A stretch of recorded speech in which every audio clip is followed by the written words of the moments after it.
yang membawa kita kepada poin yang keempat. Pada waktu kita berkorban, selalu berikan yang terbaik kepada Tuhan.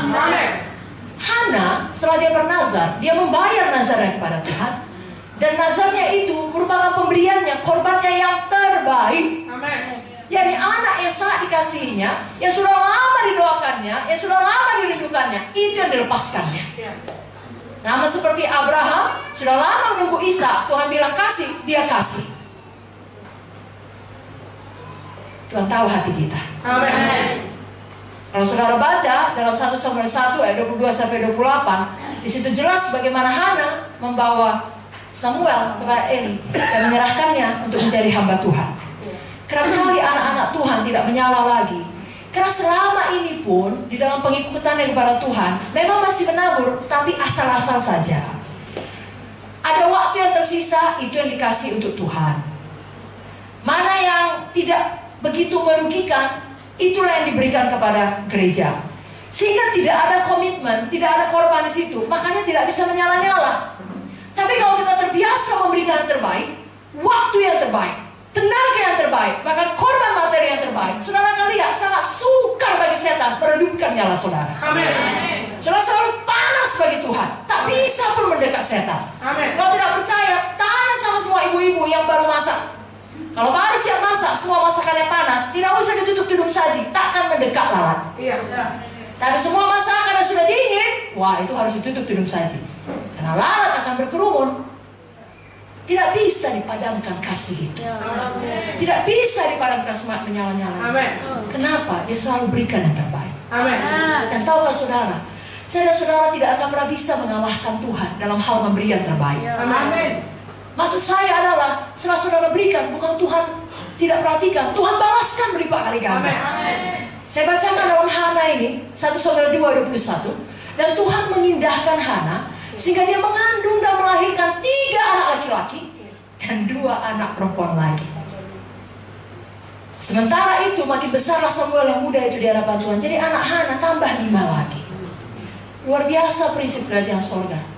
Biarlah kita tidak pernah takut untuk memberikan yang terbaik. Amin. Karena Tuhan kita tidak akan pernah bisa dikalahkan dalam hal ini. Amin. Dia memang suka memberi. Amin. Jadi kalau saudara rindu ada 1 KKS baru, saudara kunjungi jiwa-jiwa yang kemarin datang.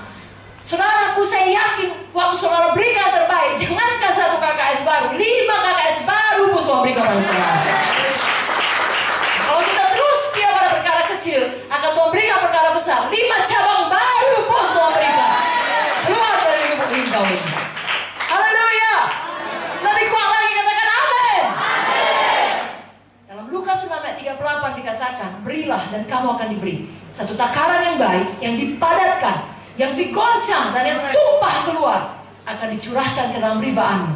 Sebab ukuran yang kamu pakai untuk mengukur akan diukurkan kepadamu. Hana membawa ukuran yang sangat baik. Dia berikan yang terbaik, memberikan lebih dari yang pernah dipikirkan. Mari kita teladani. Yang kelima pada hari ini, poin yang terakhir, mari kita menolong anak-anak rohani yang telah Tuhan percayakan untuk betul-betul menjadi murid Tuhan yang setia. Bahkan menjadi hamba Tuhan kalau memang ada panggilan Tuhan dalam hidupnya. Karena inilah yang dilakukan oleh Hana. Jadi dengan kata lain, kita muridkan terus jiwa-jiwa, sehingga murid kita itu bisa memuridkan orang lain lagi, bisa memuridkan orang lain lagi.